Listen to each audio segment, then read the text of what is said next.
आप सभी का स्वागत है मेरे इस यूट्यूब चैनल में। मैं चंद्रशेखर राय, असिस्टेंट प्रोफेसर, महिला महाविद्यालय सरायकेला खरसावां। आज इस वीडियो में हम यूजी सेमेस्टर 2 के जो बच्चे हैं उनके लिए जो CC3 पेपर है उसके कुछ महत्वपूर्ण ऑब्जेक्टिव क्वेश्चन का आज हम चर्चा करेंगे, जो आपकी परीक्षा के दृष्टिकोण से काफ़ी महत्वपूर्ण होंगे। प्यारे स्टूडेंट्स, आप सभी जानते हैं कि आपका जो सिलेबस है CC3 का वो स्टार्ट होता है मौर्यन डायनेस्टी से। तो वहां से एक दो प्रश्न आपका बनने की प्रबल संभावना है। जैसे आप सोर्सेस से ले लीजिए, आपको पूछा जा सकता है कि इंडिका के लेखक कौन है, सिंपल बताना है मेगास्थनीज। आपको कोई पूछ सकता है कि अर्थशास्त्र के लेखक कौन है, तो अर्थशास्त्र के लेखक हैं कौटिल्य। तो इस तरह से चीजों को आपको बहुत बारीकी ढंग से समझने की आवश्यकता होगी। यहाँ से प्रश्न आने की प्रबल संभावना होंगे। आपको पूछा जा सकता है कि मुद्रा राक्षस के लेखक कौन है, तो विशाख दत्त।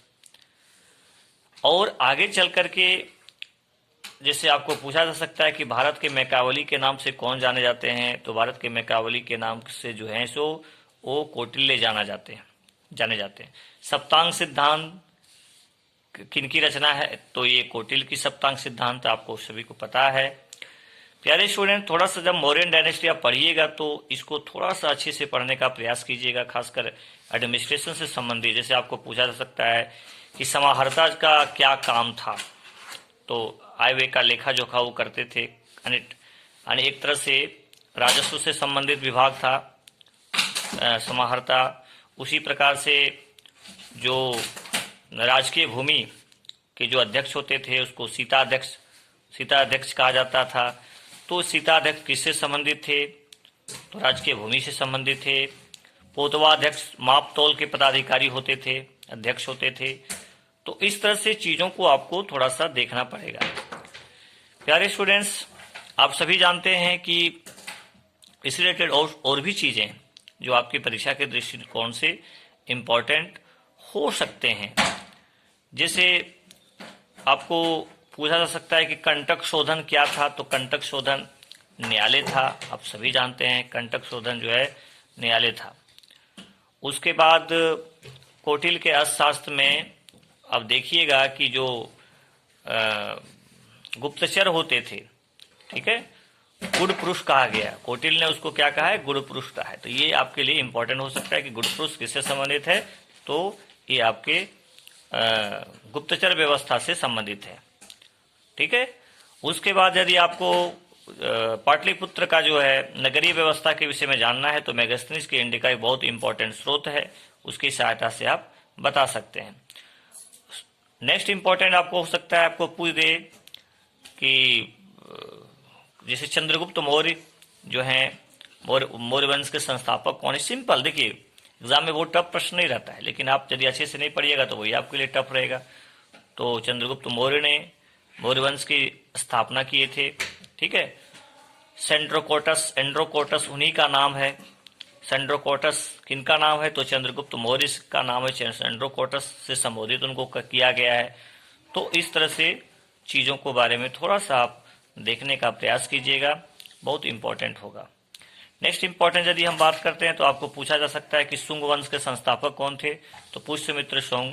कण्व वंश के संस्थापक कौन थे, वसुदेव। इस तरह से चीजों को आपको कलिंग के जो चेदी वंश है उसके संस्थापक कौन थे, महावेगवान। आप सभी जानते हैं वहीं के शासक थे आपके कौन, खारवेल। हाथी गुफा लेख किससे संबंधित है, तो कलिंग नरेश खारवेल से संबंधित है। आपको पूछा जा सकता है सातवाहन वंश के संस्थापक कौन थे, तो शिमुख। उसकी राजधानी कहाँ थी, प्रतिष्ठान, ठीक है। और आप देखेंगे सातवाहन वंश में उनके अंतिम शासक का भी नाम आप याद रखिएगा, यज्ञश्री सातकर्णी।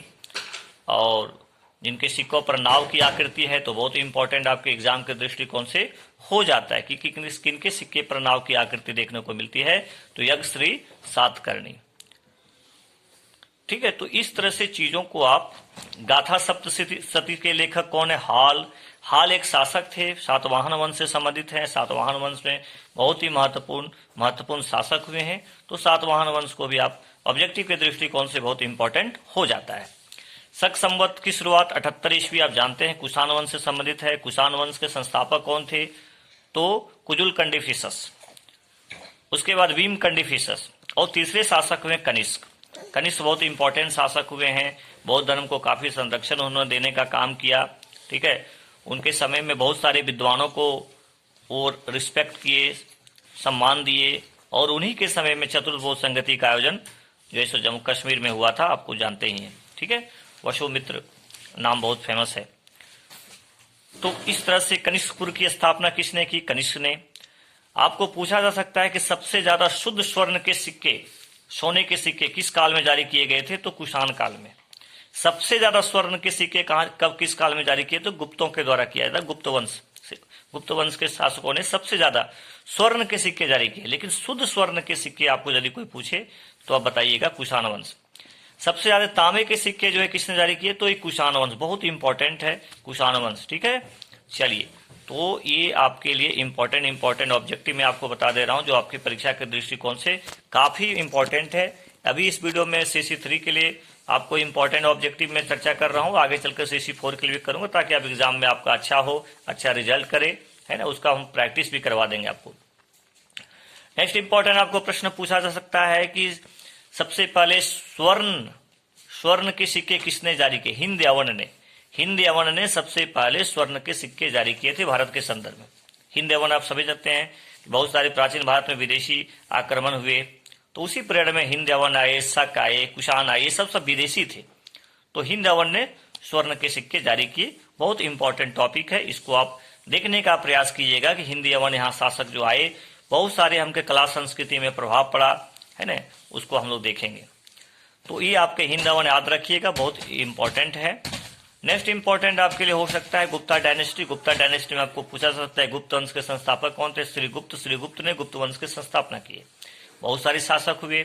आपको पूछा जा सकता है कि प्रयाग प्रशस्ति से संबंधित कौन शासक थे? तो प्रयाग प्रशस्ति थे समुद्रगुप्त थे। समुद्रगुप्त को भारत का जो है सो नेपोलियन कहा जाता है, ध्यान रखिएगा।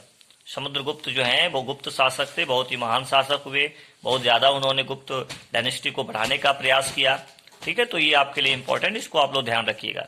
चंद्रगुप्त द्वितीय बहुत इंपॉर्टेंट शासक हुए हैं गुप्त वंश में, और उन्हीं के समय में, उनके काल में नवरत्न होते थे, कालिदास, वाल्मीकि, है ना, ये सब जो बड़े बड़े विद्वान लोग थे उन्हीं के पीरियड में रहते थे। नवरत्न उनको बोला गया। तो नवरत्न का नाम आप परीक्षा के दृष्टिकोण से याद रखिएगा। ठीक है, आपको पूछा जा सकता है कि फायान जो था वो किसके समय में भारत आया था? तो फायान जो है वो चंद्रगुप्त द्वितीय के समय में भारत आया था। फायान कहाँ का था? तो ये चीनी यात्री था, बहुत इंपॉर्टेंट है ना, तो इसको थोड़ा सा देख लीजिएगा।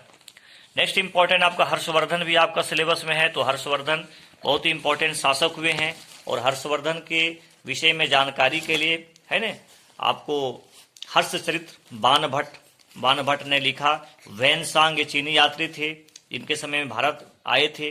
तो वैनसांग की जो रचना है वो भी हर्षवर्धन के विषय में जानकारी देती है। इत्सिंग भी चीनी यात्री था, जो हर्षवर्धन के बारे में जानकारी देने का काम करता है। बाकी रत्नावली और कुछ ग्रंथ जो खुद हर्ष के द्वारा लिखा गया है, हर्षवर्धन के द्वारा, खुद वो लेखक थे, विद्वान का सम्मान करते थे, धर्मपरायण शासक थे, दान पुण्य में उनकी खूब आस्था थी, तो बहुत इंपॉर्टेंट है।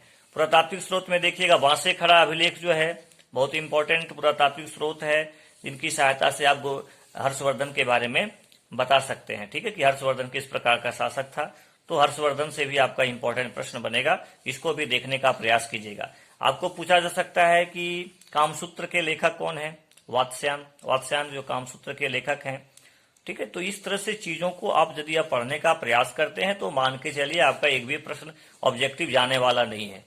प्यारे स्टूडेंट्स, आप लोग ज्यादा से ज्यादा वीडियो को देखा कीजिए, और इतना मेहनत करके, इतना समय निकाल करके आपके लिए यदि मैं वीडियो बनाने का प्रयास करता हूं, तो आप लोग का भी फर्ज बनता है कि कम से कम लाइक जरूर किया करें, शेयर कीजिए, ताकि आपका कोई और मित्र जो है सो कम समय में वो कुछ न कुछ कम से कम जाते जाते वो चलते चलते रिवीजन कर ले, ताकि इस टॉपिक को हमको पढ़ लेना है। तो ये आपका कुछ इंपॉर्टेंट ऑब्जेक्टिव है। बाकी हम 2-4 वीडियो अभी बनाएंगे 1-2 दिन के अंदर, आपको हम इंपॉर्टेंट प्रश्न जो है CC3 का और CC4 का भी हम आपको डाल देंगे, और उससे रिलेटेड जो भी मटेरियल है उसको भी। लेकिन आप लोगों को काम करना क्या है, इसका रिवीजन करना है, और मेरे वीडियो को ज्यादा से ज्यादा देखना है। ठीक है, लाइक करना है, कमेंट करना है कि आपको ये वीडियो सुनने के बाद कैसा लगा, आपको कुछ फ़ायदा मिल रहा है कि नहीं मिल रहा है, तो इस तरह का सजेशन आप लोग दिया कीजिए, मेरे लिए बेहतर होगा। थैंक यू वेरी मच सभी को।